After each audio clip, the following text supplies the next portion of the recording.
Bueno, seguimos un poquito con la posmodernidad. Entonces, fíjense qué interesante lo que pasa, y acá ya sí vamos a empezar a hablar de literatura. Una de las cuestiones que se empiezan a problematizar, sobre todo a partir de la segunda mitad del siglo XX, es la cuestión de la originalidad. Y esto, bueno, tiene muchas aristas y se podríamos hablar toda la tarde de la cuestión del original y la copia, pero ¿qué empieza a funcionar de otra manera y no a la manera clásica? Las versiones sobre textos o historias o motivos anteriores. Y tanto que empieza a circular una denominación nueva para esas versiones, que es la de reescritura. Hay a partir de la segunda mitad del 20, en Occidente por lo menos, una especie de boom de la reescritura. ¿Y por qué hablamos de reescritura? Es un tema del que se ha hablado muchísimo y es muy interesante. Porque de algún modo la reescritura ya no es una versión del clásico, como eso existió siempre, versiones de obras clásicas, versiones nuevas de obras clásicas existió toda la vida, en la historia del arte, en la pintura, en la música, en la escultura, y particularmente en la literatura, ¿no? Qué sé yo, por decir por citar un ejemplo sumamente clásico, ahora se me fue el título de las tragedias de Esquilo, que las reescribe Racine, no me acuerdo el apellido, el poeta nacional, ¿no? del clasicismo francés, Jean Racine. Bueno, Fedra, por ejemplo, no traiciona al mito clásico y a las escrituras clásicas de Fedra. Particularmente la que Racine reescribe o tiene en cuenta es la de Eurípides. Pero yo leo a Fedra de Racine y es Fedra, y es Hipólito, y es Teseo. Están los héroes clásicos, aunque por supuesto con las transformaciones propias del siglo XVII, pero hay una especie de absoluto respeto por la tradición. Estamos hablando del clasicismo francés, yo elegí a propósito el ejemplo.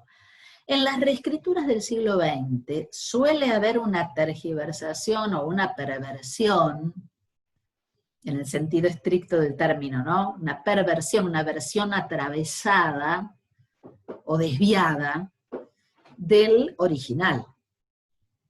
Un caso clave que lo ha estudiado mucho mi amiga Cecilia Secreto es la reescritura de cuentos de hadas.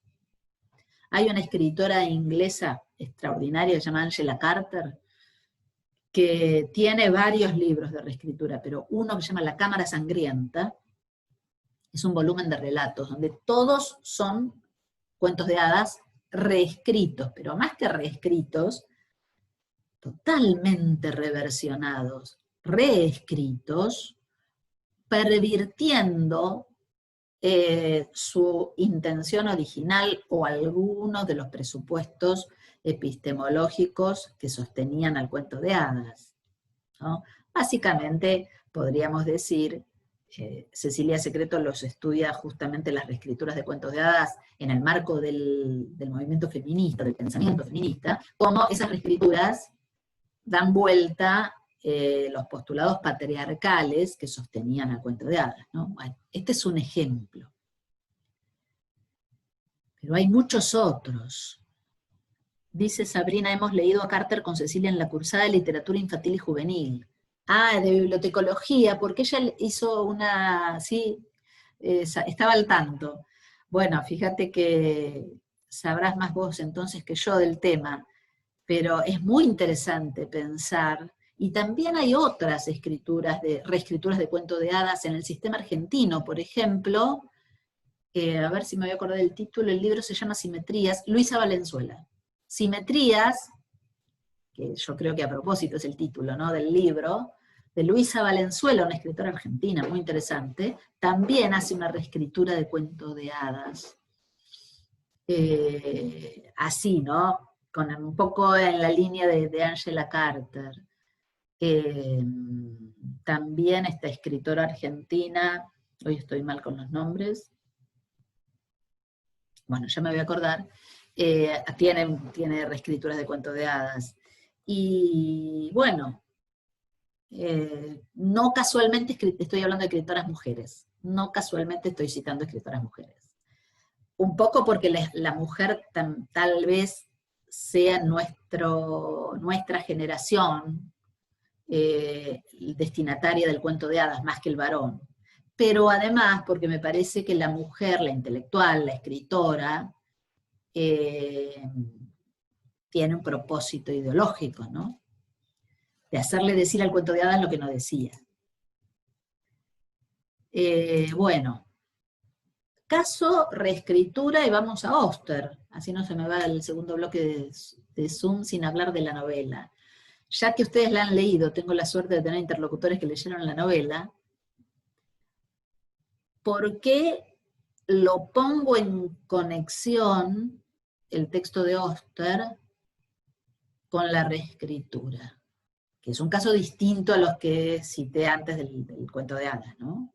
¿Les parece que hay algo del orden de la reescritura en Fantasmas?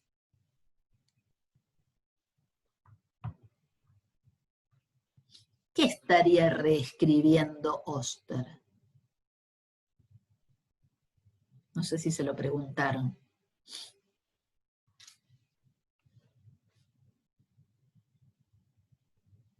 ¿No? Piensen en el policial clásico, el de Enigma sobre todo, ¿no?, el policial inglés.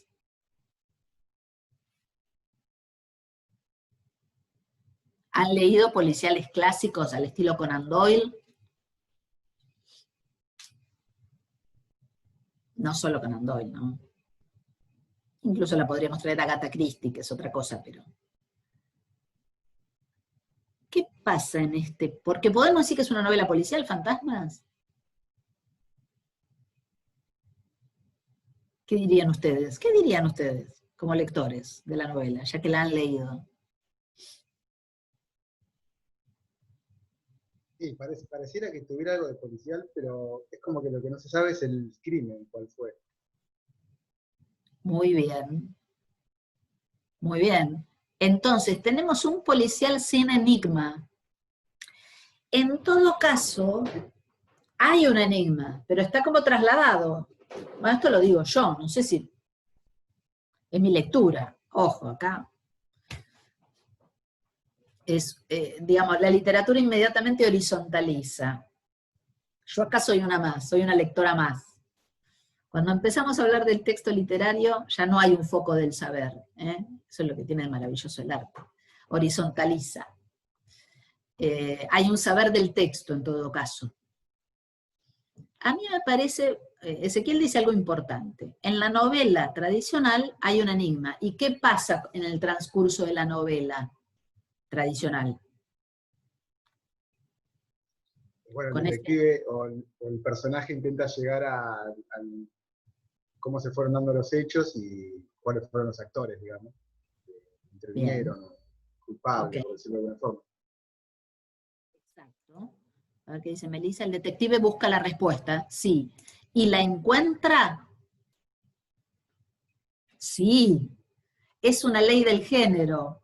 ¿Se acuerdan cuando hablábamos de Todorov? De paso hacemos un repasito. El verosímil, los sentidos del verosímil de Todorov. Siempre vamos a recordar ese texto porque para nosotros es muy importante el concepto de verosimilitud.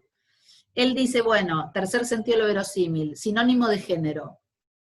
Cada género tiene sus leyes.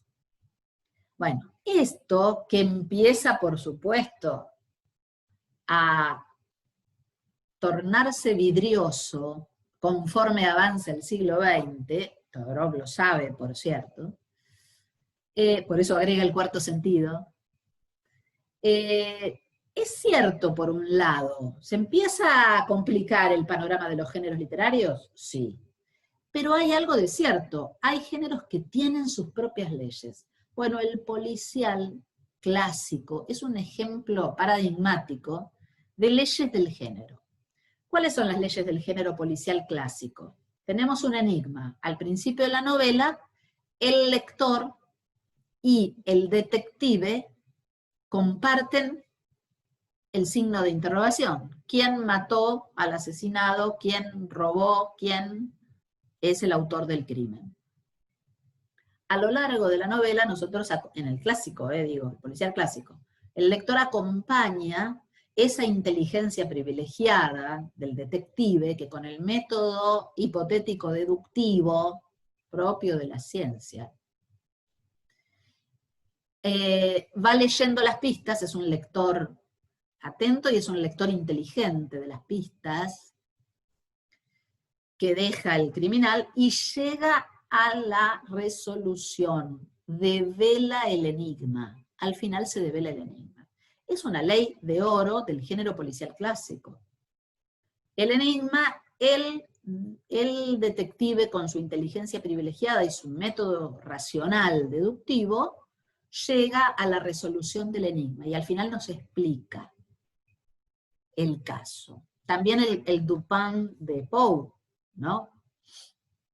El Sherlock Holmes de Conan Doyle, el Dupin de Edgar Allan Poe, tienen estas características. Bueno, ¿qué pasa? Vamos a la novela de Auster. ¿Qué pasa acá? Están los elementos. Los elementos del policial están. Por eso digo que puede ser considerada una novela policial. Pero hay como una especie de enroque.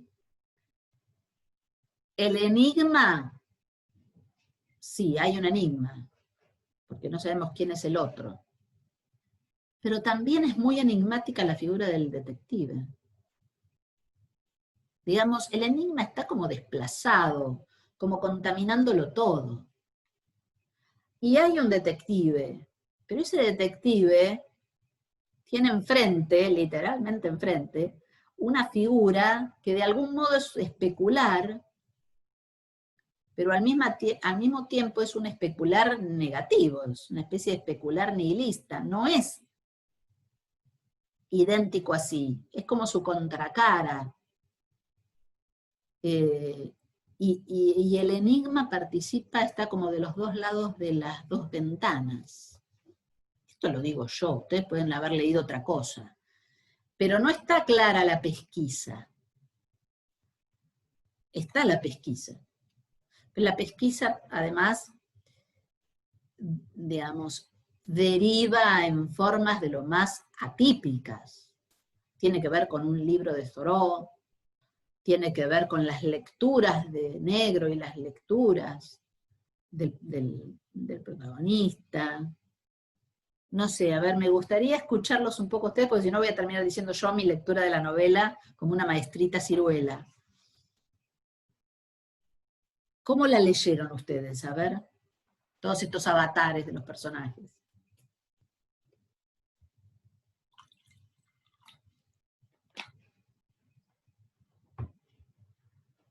Digan lo que quieran.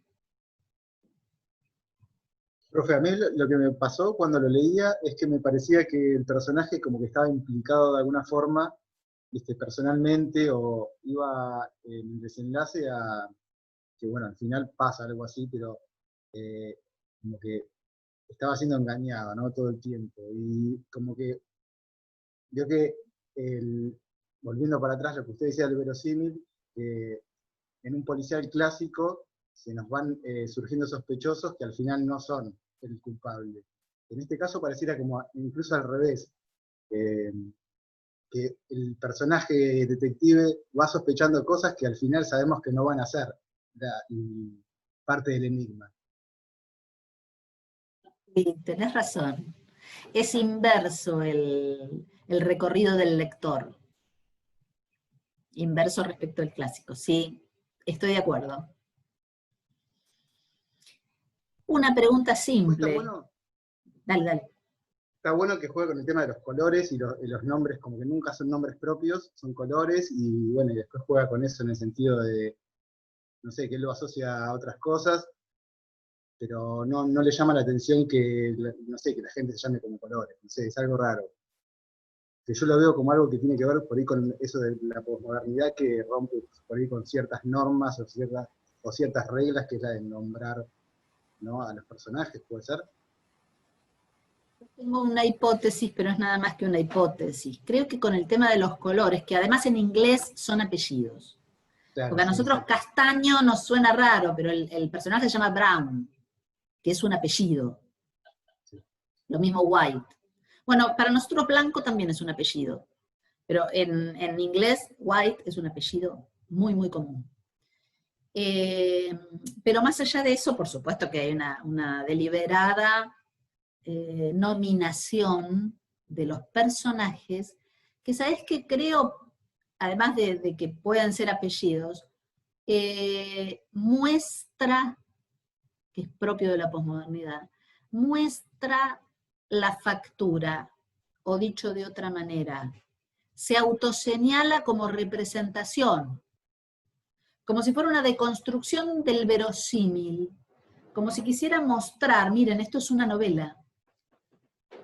Por eso los personajes se llaman blanco, castaño, Pareciera como negro. que el personaje negro es el misterioso, ¿no?, lo confuso, lo misterioso, contrario al blanco, que es el que lo contrató, pero puede ser que sea el mismo disfrazado, y azul como, no sé, policía, o no sé, una lectura, ¿no? Así, pensándolo así. Bueno, Blue, Profesora, a mí, ¿me escuchan?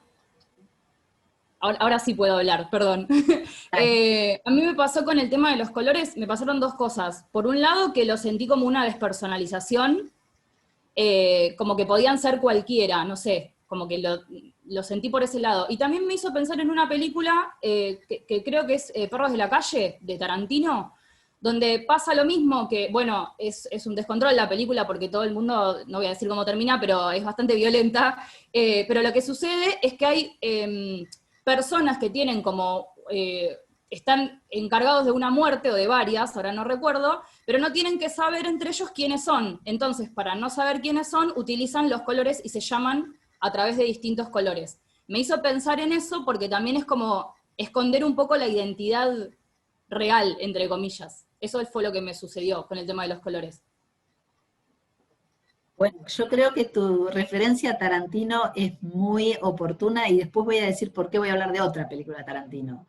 Pero sí, comparto también, Sabrina, lo que decís, porque hay una desubjetivación, no sé si es la palabra oportuna, pero sí que hay una voluntad autoral claramente, de mostrar, vos dijiste, si se llaman como colores pueden ser cualquiera.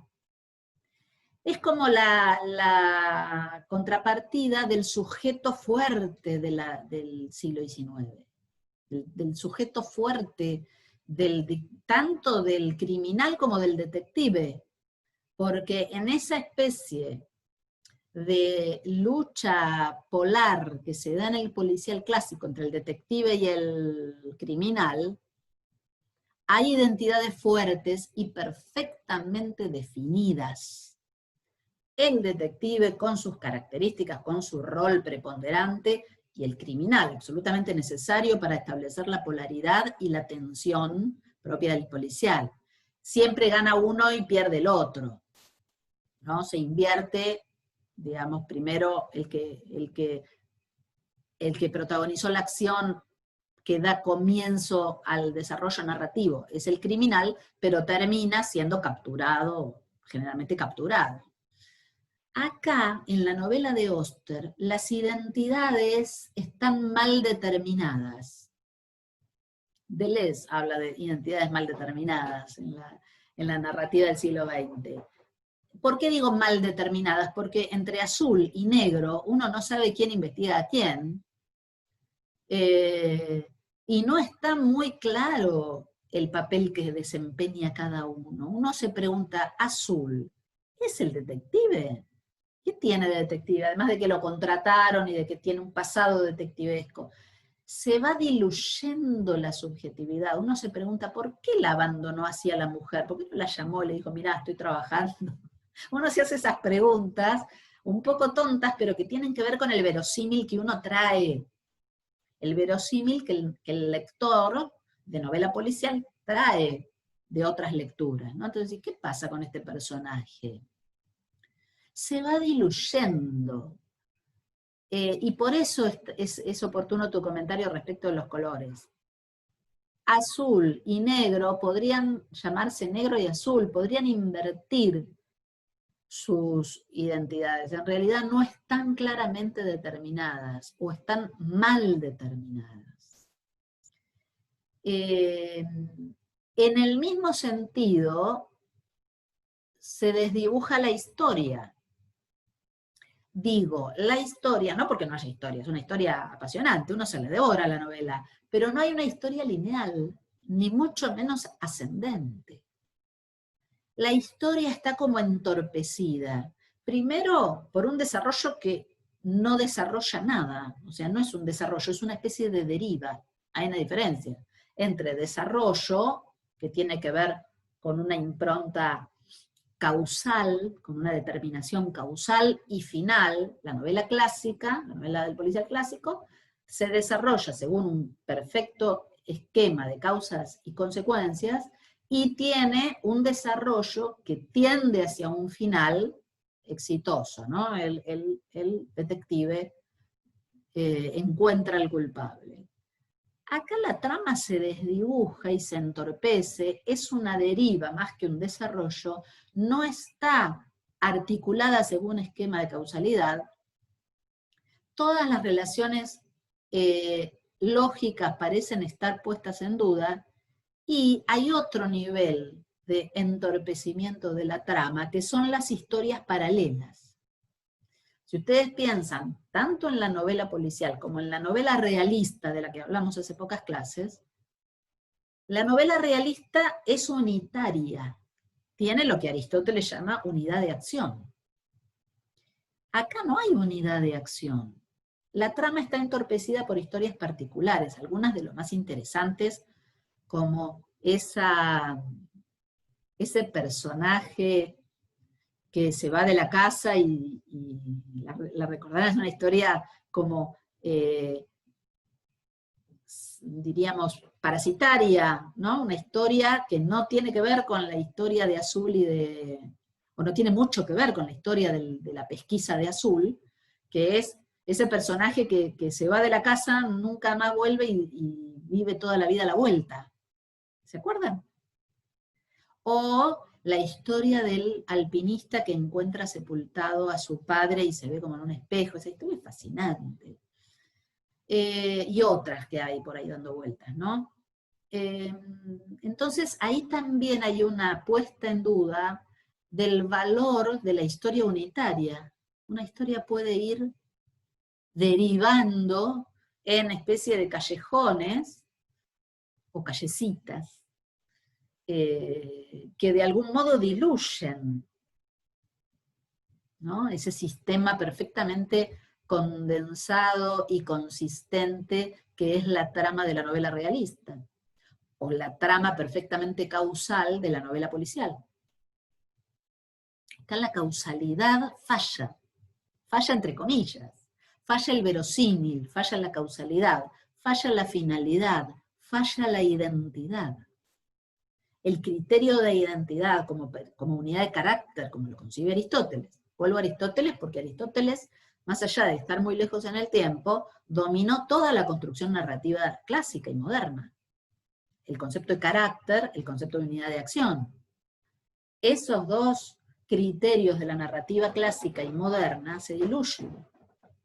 Y es propio de la novela contemporánea, o no sé si propio, pero muy, muy frecuente. Entonces uno puede decir, ¿la vamos a llamar posmoderna la novela de Oster? No sé y no importa, porque acá no estamos para poner categorías, sino para pensar los dispositivos que pone en juego la novela y los que cuestiona. Entonces, puesta en crisis de la causalidad, puesta en crisis de la finalidad, puesta en crisis del verosímil realista, del verosímil de la novela policial, puesta en crisis de la identidad como unidad de carácter.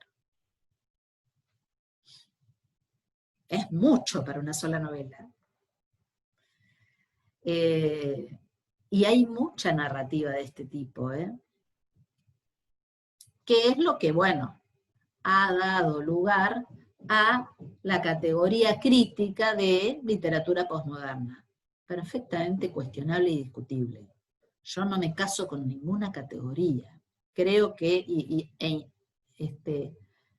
animo a mis estudiantes a que no se casen con ninguna categoría, porque las categorías no están para ser abrazadas, sino para ser pensadas. O abrazadas con ese. Quiero decir, la categoría es un punto de pasaje. Yo digo, la identidad del personaje como unidad de carácter funciona en infinidad de textos, por cierto. Acaban ustedes de leer Eugenia Grandet. Vaya si el avaro, Monsieur Grandet, no es una unidad de carácter, claro que sí. Ninguna duda. Ahora, también tenemos en la novela, y particularmente en la novela del siglo XX, y a partir de la segunda mitad especialmente, personajes que no se configuran como una unidad de carácter. Ya lo veíamos en el héroe romántico, El héroe romántico ya pone en tensión. Romualdo, el protagonista de La muerta enamorada de Gautier, no es una unidad de carácter. Es en todo caso un personaje atravesado por tensiones desgarradoras, como tantísimos héroes románticos, ¿no? Muchos de los héroes de Poe. Así que no es una cosa del siglo XX, ya venía un personaje atravesado por sus contradicciones y que difícilmente podemos definir como una unidad de carácter. Bueno, en el 20 esto se problematiza aún más. ¿Qué otra cosa podemos decir de esta novela tan interesante?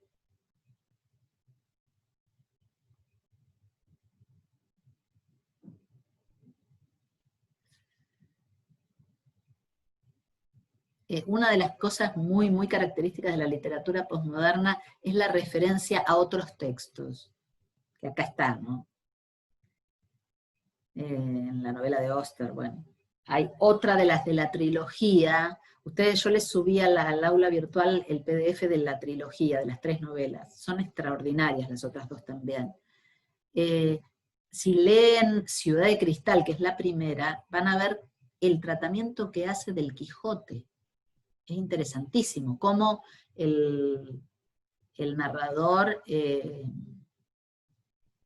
hace dialogar la novela con el Quijote, y con procedimientos que están en Cervantes. Bueno, esto es una de las características, como decíamos antes, de Angela Carter. Son cuentos que hablan de otros cuentos, y por eso, volviendo a Tarantino, ustedes habrán visto, o no sé, que se tradujo como Tiempos Violentos, pero se llama Pulp Fiction, de Tarantino. No sé si la vieron. ¿Qué pasa en esa película? Es muchas cosas, se pueden decir. No voy a hacer un análisis de la película, aparte no soy especialista en cine, pero en esa película, más que contar una historia, reproduce o hace una transposición muy particular de un género, que es la llamada Pulp Fiction. O sea, la ficción de revista pulp, porque se hacían esas revistas amarillas que se hacían con la pulpa del papel, típico de que nosotros también en nuestro medio la conocemos, ¿no? Sobre todo en los años 60, 70, ustedes son muy jóvenes, pero en los años 70, por ejemplo, proliferaban revistas de papel muy, muy tosco, que se compraban en los kioscos. Bueno, la película de Tarantino, alude a esa ficción, más que a la historia que narra. Es como la parodia de un género, porque tiene un efecto paródico, ¿no? De un género literario popular. Bueno, esto no lo dije, pero aprovecho la mención de Tarantino para pensar la cultura popular, cómo la posmodernidad revisita y revisa la cultura popular. Esto hace Oster con la novela policial, porque la novela policial clásica, la de Conan Doyle, la de Agatha Christie, aún algunos cuentos de Poe, eran literatura consumida masivamente. Es literatura popular, el policial clásico, no es una literatura de élite, por lo menos no en su momento.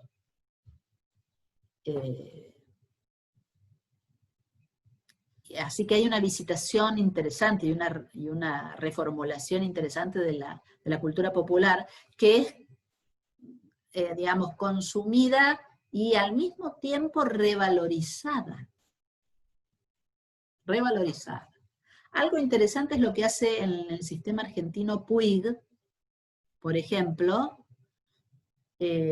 Habrán leído, y si no lo van a leer en la carrera, ¿no? A Manuel Puig, particularmente, bueno, las más famosas, la primera novela de Puig, la del 68, La traición de Rita Hayworth, es una novela extraordinaria, y también hace como una especie de reelaboración del cine, del cine de los años 30, el cine de oro de Hollywood, 30, 40, que él veía cuando era chico, y también de cierta novela, podríamos decir, cursi o quiche, ¿no?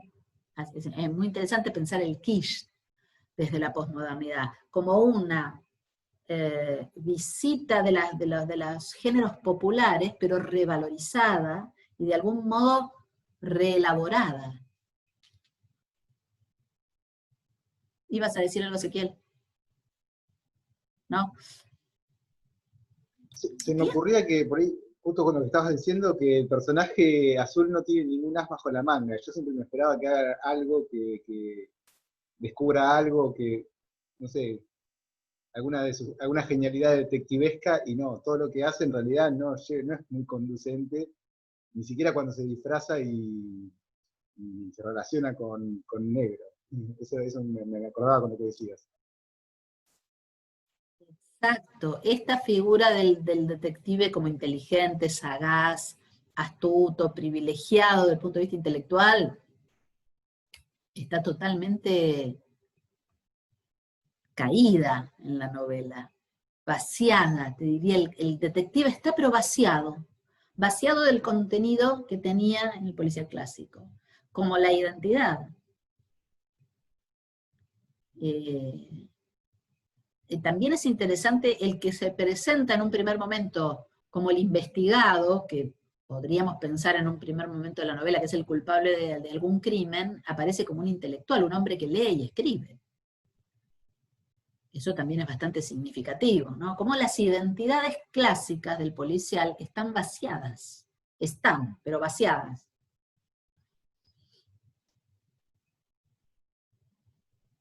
Y es interesante lo que dice Ezequiel, ¿no? No tiene ningún as en la manga. No se le ocurre nada a Azul. Y hay una especie de parálisis desesperante. Ahí también hay una conexión interesante entre la experiencia del personaje y la del lector. Participamos de esa especie de desesperación, ¿no? De esa parálisis insoportable de Azul. Porque yo digo esto porque en la novela clásica, en el policial clásico, hay una conexión fuerte con la experiencia lectora, entre la experiencia, digamos, del lector y lo que pasa en la novela. Nosotros nos vamos enterando a medida que el investigador investiga, que el detective investiga, y nos enteramos, vamos haciendo como el recorrido, y está muy, muy puntuada la experiencia lectora por el desarrollo narrativo. Acá también, pero tiene otro signo. Esa conexión entre la experiencia lectora y el desarrollo narrativo, la deriva narrativa, está dada, pero con un signo muy diferente, que es esa especie de quietud insoportable que atornilla a Azul a su escritorio frente a la ventana para seguir observando a Negro con ningún resultado. Una pregunta antes de que se me termine el tiempo, ¿cómo se me ha ido el tiempo? ¿Qué pasa con la verdad? Y acá sí que estamos bien en el terreno de la posmodernidad. Porque la novela policial es posiblemente de los géneros del occidente, de la modernidad occidental, el que más claramente le otorga un valor a la verdad. Porque es la fuerza, la línea de fuerza de la novela. Encontrar al culpable, hallar la verdad. La verdad de la novela, de quién cometió el crimen, pero es la verdad inmanente. ¿Qué pasa acá con la verdad?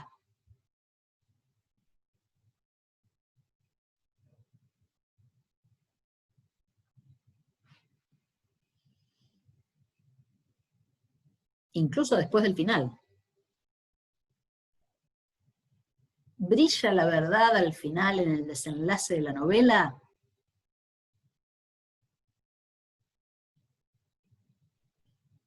¿Qué dirían ustedes?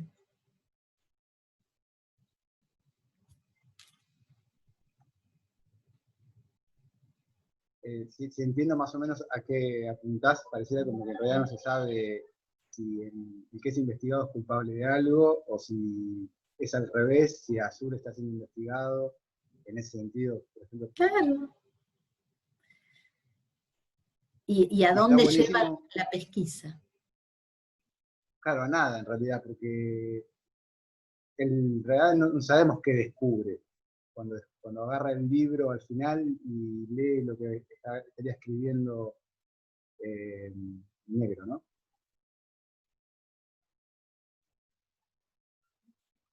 En efecto, no hay un develamiento, que es lo que uno está esperando siempre cuando lee un policial. Y eso, claro, es una interpretación, pero si voy a comparar con el género con el género clásico, y la novela me invita a comparar todo el tiempo con el género clásico, ahí se establece inmediatamente la diferencia. No hay ese momento cúlmine del develamiento, que también tiene que ver, como ustedes saben, con la literatura clásica. La anagnórisis, el conocimiento de la verdad. Acá no hay tal develamiento. Entonces, también eso está vaciado. Uno está esperando el conocimiento de la verdad. El conocimiento de la verdad es una escritura, y como toda escritura, con múltiples sentidos. Es una inflexión más de la deriva, o un punto más de la deriva de la que, digamos, que veníamos viendo en la novela. No es un final, no hay un final equilibrado que cierra la unidad dramática de la novela y nos ilustra respecto de la verdad, y que de algún modo corona con el éxito los esfuerzos del investigador. Nada de esto sucede. Y de hecho al final tiene que avisar que va a ser el final cuando baje a la calle o cuando termine él de, digamos, de narrar ese capítulo, pero en realidad es como que tiene que avisar al final, porque no se da.